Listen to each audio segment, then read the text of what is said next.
মন্ত্ৰী ৰণোজ পেগু তেখেতেও মোক কয় যে আপোনাক দেখিলে লিখা হয় কাৰণ মই শিকিলে যে নহয় আপোনাৰ কাৰণে ঘৰত মই গালি খাবলগীয়া হয় কাৰণ তেওঁ শুই থাকে বা হয়তো বেছি শৰীৰ চৰ্চা নকৰে গতিকে যিখিনি হওক এতিয়া মই কেতিয়াবা মাজে মাজে মই কমেণ্ট বক্সত সোধোঁ যে মই এতিয়া ফটো আপলোড নকৰোঁ বা ভিডিঅ' আপলোড নকৰোঁ মই নিয়মিতভাৱে কৰি থাকিম আপোনালোক কৰি থাকিব এটা সুস্থ নিৰোগী জীৱন সকলোৰে কাম্য হয়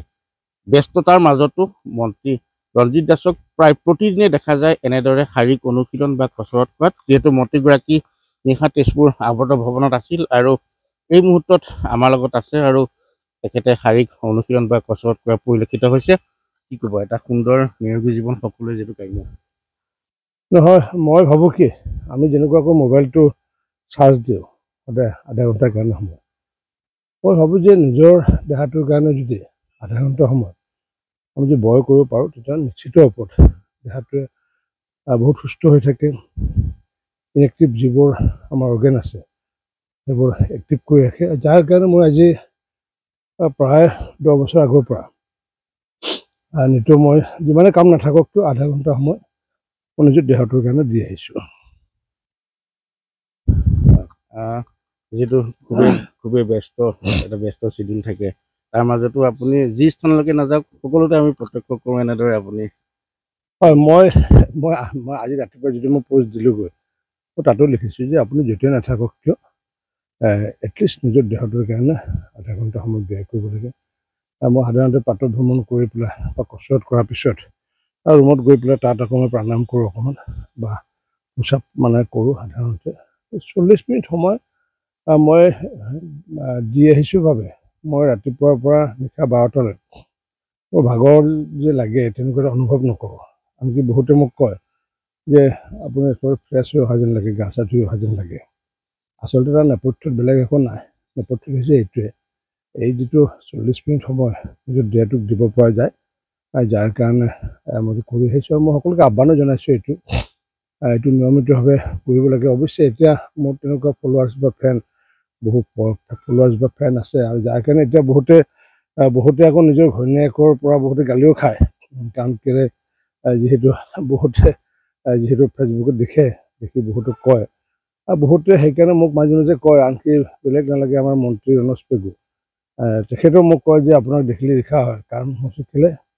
যে নহয় আপোনাৰ কাৰণে ঘৰত মই গালি খাবলগীয়া হয় কাৰণ তেওঁ শুই থাকে বা হয়তো বেছি শৰীৰ চৰ্চা নকৰে গতিকে যিখিনি হওক এতিয়া মই কেতিয়াবা মাজে মাজে মই কমেণ্ট বক্সত সোধোঁ যে মই এতিয়া ফটো আপলোড নকৰোঁ বা ভিডিঅ' আপলোড নকৰোঁ মই নিয়মিতভাৱে কৰি থাকিম আপোনালোক কৰি থাকিব তেতিয়া কমেণ্ট বক্সত বিভিন্ন ধৰণৰ ৰিপ্লাই আহে যে আপোনাক দেখি পেলাই যিহেতু আমি এইটো কৰিছিলোঁ আৰু এতিয়া আপুনি যদি বন্ধ কৰি দিয়ে ফটো যদি আপলোড যদি বন্ধ কৰি দিয়ে তেতিয়া আমিও দেখোন আল্টিমেটলি এইটো আমাৰ বন্ধ হৈ যাবগৈ তেনেকুৱাকৈ বিভিন্ন ধৰণৰ মই হয়তো বহুতক চিনি পাওঁ বহুতক চিনি নাপাওঁ সকলো এইটো মোৰ ফেন হৈছে ফলোৱাৰ্ছ হৈছে কাৰণ ৰাতিপুৱা যিবোৰ মোৰ কমেণ্ট আহে গতিকে এই পৰিৱেশটো আচলতে মই যেতিয়া দলৰ সভাপতি আছিলোঁ সভাপতি দায়িত্বত থাকোঁতে তেতিয়া ৰাতিপুৱা মই একেলগে খোজো কাঢ়িছিলোঁ শৰীৰ চৰ্চা কৰিছিলোঁ আৰু একেলগে সংগঠনৰ কথা আলাপ কৰিছিলোঁ তাৰপিছত যেতিয়া মন্ত্ৰীৰ দায়িত্ব দিয়াৰ পিছত মই সেইটো বন্ধ কৰা নাই কাৰণ কিয় এইটো মই মন্ত্ৰী হওঁ বা নহওঁ সভাপতি হওঁ বা নহওঁ বা অধ্যক্ষ হওঁ নহয় ডাঙৰ কথা নহয় এইটো কিন্তু শৰীৰৰ কাৰণে নিয়মিতভাৱে আধা ঘণ্টা ব্যয় কৰাটোহে আমাৰ কাৰণে সকলোৰে লক্ষ্য হোৱা উচিত আৰু সেইকাৰণে মই আজি তেজপুৰত আহিছোঁ তেজপুৰ পাৰ্ক চিত্ৰলেখা পাৰ্ক আমি সকলোৱে জানো মনোৰম দৃশ্য ইয়াতে আহিলে অকল ভাল লগা দৃশ্য বুলি নহয় আমাৰ ইতিহাস সংস্কৃতি সকলোবোৰ মনত পৰি যায় সেইকাৰণে মই যেতিয়া তেজপুৰত আহিলে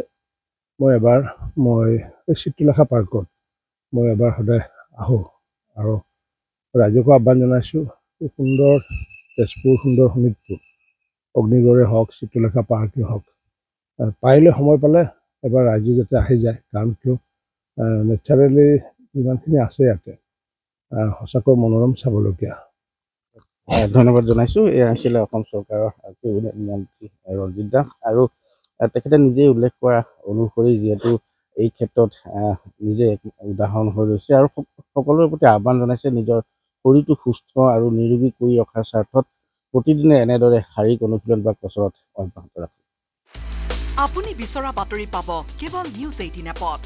নিউজ 18 এপ ডাউনলোড কৰিবলৈ স্ক্যান কৰক এই QR code. Google Play Store তো পাব এই নিউজ 18 এপ।